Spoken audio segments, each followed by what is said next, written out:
तो गाइस अभी ना मैं दुबई गया था रिसेंटली और मैं वहां के लोकल मार्केट्स और मॉल्स में घूम रहा था। तो मैंने एक बड़ी इंटरेस्टिंग चीज नोटिस करी वहां पे। वहां के जो कस्टमर्स है ना, उनकी मेंटालिटी हमारे यहाँ के कस्टमर्स से काफी अलग है। वहां लोग प्रोडक्ट को सिर्फ प्राइस से जज नहीं करते, पहले वो कुछ चीजें देखते हैं, जैसे कि वो चीज जो है वो उनकी नीड को सॉल्व करेगा कि नहीं, क्वालिटी कंसिस्टेंट रहेगी कि नहीं, सर्विस रिलायबल होगी कि नहीं, और एक्सपीरियंस का लॉन्ग टर्म वैल्यू क्या हो। लेकिन जब मैं इंडिया में देखता हूं तो पैटर्न मुझे काफी अलग लगता है। हमारे यहाँ कस्टमर का सबसे पहला फिल्टर होता है प्राइस, और यही सेम मेंटालिटी ना हम सिर्फ प्रोडक्ट्स में नहीं, जब हम कंपनीज को भी इवैल्यूएट करते हैं उनको खरीदने के लिए या फिर उनमें इन्वेस्ट करने के लिए, तो उसे यूज करते हैं।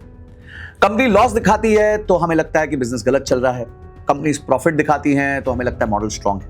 वैसे मैं बता दूं, बहुत सालों तक रिलायंस ने भी हमेशा लॉस ही दिखाया था, फिर भी कंपनी ग्रो करती रही। और अब जो ये न्यू एज बिजनेसेस हैं, जब भी अपना आईपीओ लेके आते हैं और न्यूज में आता है कि भाई आईपीओ आ रहा है, तो जजमेंट डे चालू हो जाता है। तो मुझे ऐसा लगता है प्रॉब्लम स्टार्टअप्स में तो कम है, प्रॉब्लम हमारे इवैल्यूएशन सिस्टम में थोड़ी ज्यादा है।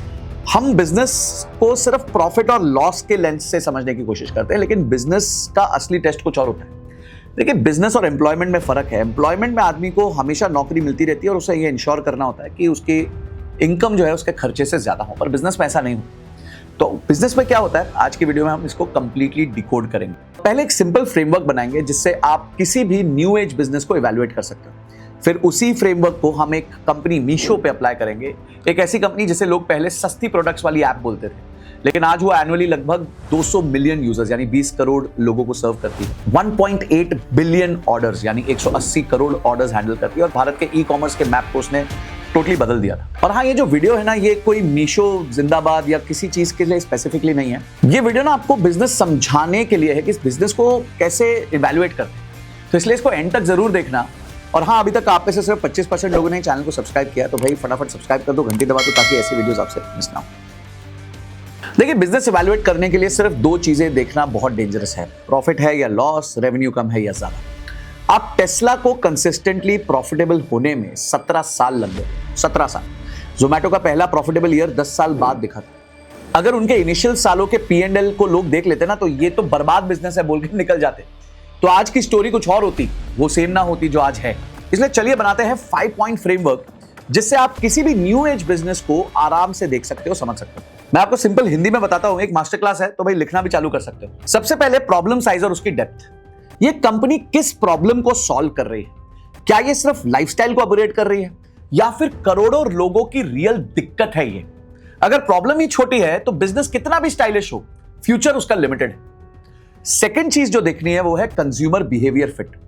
उसका जो प्रोडक्ट है, ऐप है, लोगों के नेचुरल बिहेवियर के साथ फ्लो करता है कि नहीं करता, या उनसे जबरदस्ती बिहेवियर चेंज करवाने की कोशिश करता है। जो बिजनेस कंज्यूमर को समझ के डिजाइन होता है ना, उसकी लॉन्ग टर्म प्रॉफिटेबिलिटी और प्रोबेबिलिटी दोनों बहुत ज्यादा होती है। तीसरा है कि जो प्रोडक्ट है वो जनता तक पहुंचेगा कैसे, डिस्ट्रीब्यूशन और उसके इंसेंटिव्स। ये कंपनी कस्टमर तक पहुंचेगी कैसे, ये क्वेश्चन बहुत जरूरी है। और सबसे इंपॉर्टेंट, जिसके थ्रू प्रोडक्ट बिक रहा है उसको क्या फायदा है? सेलर हो, एजेंट हो, पार्टनर हो, डिस्ट्रीब्यूटर हो, डीलर हो, रिटेलर हो, उसका इंसेंटिव स्ट्रांग है कि नहीं। अगर सबको फायदा हो रहा है तो बिजनेस खुद ब खुद ग्रो होने लग जाता है, बिकॉज सबका इंटरेस्ट जो है वो अलाइंड हो जाता है। चौथी चीज जो है वो है यूनिट इकोनॉमिक्स, डायरेक्शन, ना कि स्नैपशॉट। अब यहां बहुत इंपॉर्टेंट पॉइंट आता है, ये बिजनेसेस आज प्रॉफिट में है या लॉस में, उससे ज्यादा इंपॉर्टेंट है कि उनकी डायरेक्शन क्या है। क्या वो हमेशा से लॉस करते आ रहे हैं और सिर्फ लॉस करते आ जा रहे हैं? क्या उनका कंट्रीब्यूशन मार्जिन इंप्रूव हो रहा है या फर्दर खराब हो रहा है? फॉर एग्जांपल, किसी कंपनी ने अपना प्रोडक्ट 100 रुपए में बेचा और उसका प्रोडक्ट का मैन्युफैक्चरिंग कॉस्ट 80 रुपए था, तो 20 रुपए उसका कंट्रीब्यूशन मार्जिन। पर आगे जाके कुछ साल बाद बिजनेस करने के बाद रेवेन्यू 100 रुपए था, तो कॉस्ट जो है वो 80 की 70 हो गई, तो यानी उनका कंट्रीब्यूशन मार्जिन बढ़ रहा है। तो धीरे धीरे क्या ये कंट्रीब्यूशन मार्जिन बढ़ रहा है? कॉस्ट पर ऑर्डर नीचे आ रहा है या ऊपर जा रहा है? स्केल आने पर सिचुएशन बेटर होगी या बुरी होगी? लॉस मेकिंग है बट इंप्रूविंग है, तो पोटेंशियली इंटरेस्टिंग बिजनेस बन सकता है। और अगर प्रॉफिट मेकिंग है पर फिर भी नीचे जा रहा है, तो एक रेड फ्लैग है। देखिए, जब आप निवेशक होते हैं ना, तो आप सिर्फ पास्ट पे बेट नहीं करते, आप कंपनी के फ्यूचर पे बेट करते हैं। और वहां आता है 5वां पॉइंट, कैश फ्लो और इकोसिस्टम की पावर। बिजनेस कैश जनरेट करने के डायरेक्शन में जा रहा है या सिर्फ दमादम कैश बर्न कर रहा है? जितने ज्यादा लोग आपके साथ जीत रहे होते हैं ना, उतना ही स्ट्रॉन्ग आपका मोट बन जाता है। मोट मतलब आपका यूनिक सेलिंग पॉइंट। अब सवाल यह है, ये फ्रेमवर्क रियल लाइफ में हम कैसे यूज कर सकते हैं? चलिए एक लाइव केस स्टडी लेते हैं मीशो की। जिसे लोग पहले सस्ते माल की ऐप बोल के उड़ा देते थे और जिसका UDRHP आज एक बिल्कुल अलग पिक्चर दिखाता है। सबसे पहले हमारा फ्रेमवर्क का पॉइंट था problem size and depth. India एक देश नहीं है, दो वर्जन है। एक India malls, brands, unboxing, Zara, H&M वाली दुनिया में है और एक भारत है जहां पे शॉपिंग इमोशनल नहीं सीधा इकोनॉमिकल होती है। यहां शैम्पू सैशे में मिलता है, 999 का टी शर्ट देख के बोला जाता है अगले महीने ले लेंगे और 20 रुपए का डिस्काउंट भी डिसीजन पलट सकता है। हिस्टोरिकली Amazon, फ्लिपकार्ट का प्राइमरी फोकस ज्यादा तक इंडिया पे रहा था। Branded sellers, higher average order value, metro, tier 1 audience, Bharat first model उनका प्राइमरी फोकस नहीं था। तो प्रॉब्लम क्या थी? प्रॉब्लम यह थी कि रिटेल का मेजर हिस्सा भारत वाला है, छोटे शहर, कस्बे, non branded value for money mindset. और यहीं पे मीशो जो है ये भारत ऑनलाइन आना चाहता था, पर इस स्केल पर भारत के बजट, लैंग्वेज और टेस्ट के लिए ऑप्टिमाइज्ड कोई भी डेडिकेटेड मार्केटप्लेस नहीं थी। और इसी प्रॉब्लम को मीशो ने क्रैक कर दिया। उन्होंने प्रॉब्लम को ऐसे देखा, भारत भी ऑनलाइन खरीदना चाहता है, बस उसकी वॉलेट, उसका टेस्ट, उसकी रियलिटी थोड़ी सी अलग है। ये प्रॉब्लम साइज छोटा नहीं है, करोड़ों हाउस होल्ड इस कैटेगरी में आते हैं। अब फ्रेमवर्क का पहला पॉइंट तो टिक हो गया। अब आते हैं कंज्यूमर बिहेवियर फिट पे।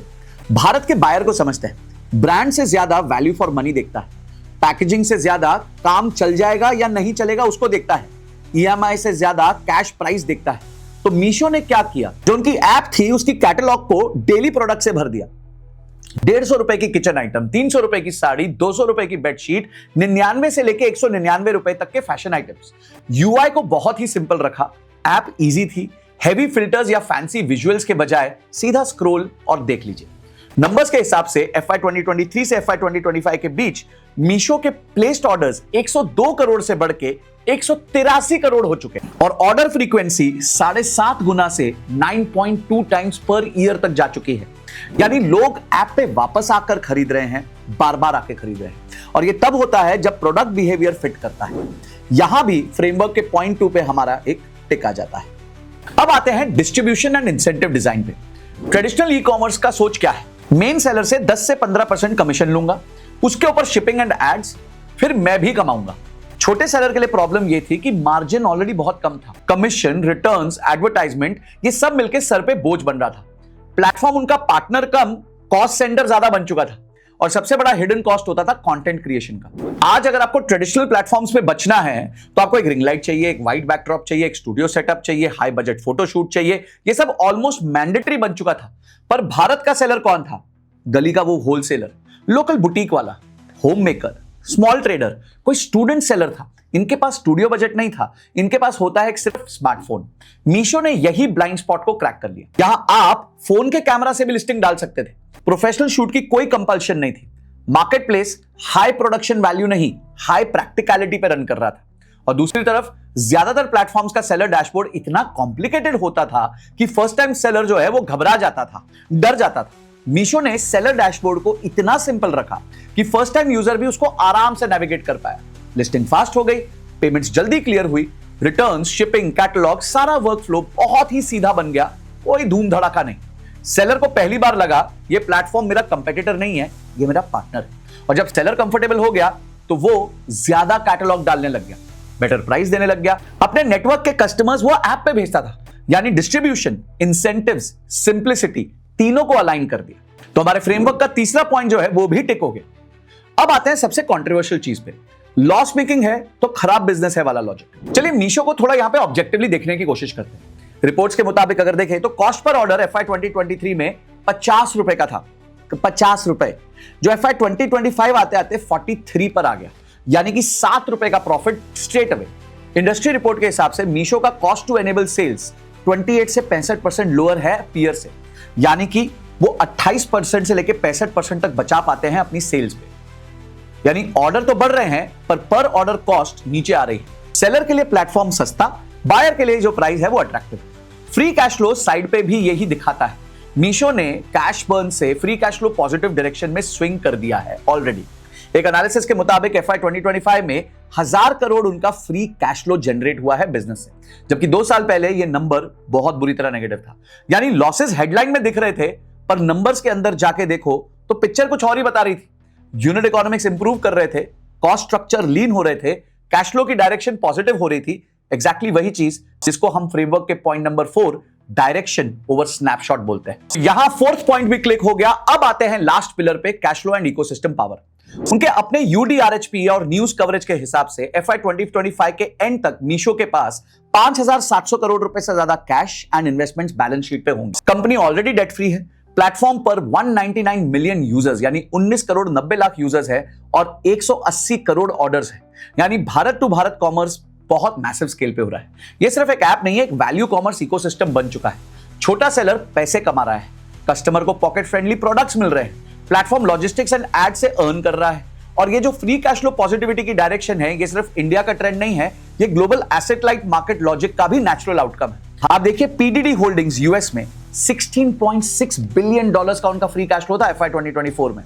मर्काडो लिब्रे $1.3 बिलियन का उनका फ्री कैश फ्लो था। Uber technologies $6.9 billion, Airbnb $4.5 billion.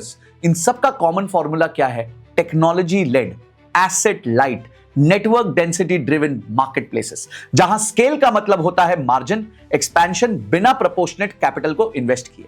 इसको ऐसे समझिए कि ऐसी कोई मशीन बन चुकी है जिसमें अब आप एक बार आलू डालो तो सामने से सोना निकलने लग जाता है। तो एक बार कोई प्लेटफॉर्म इस डेंसिटी को अचीव कर ले, इस नंबर को अचीव कर ले, हर नया बायर सस्ता पड़ने लग जाता है, क्योंकि फिक्स्ड कॉस्ट तो सेम रहती है। लॉजिस्टिक्स और ऑप्स कॉस्ट पर यूनिट नीचे आ जाती है और ऑपरेटिंग एफिशिएंसी सीधा लिक्विडिटी में कन्वर्ट हो जाती है। इसी का भारत वर्जन हम मीशो में इस टाइम पे देख रहे हैं।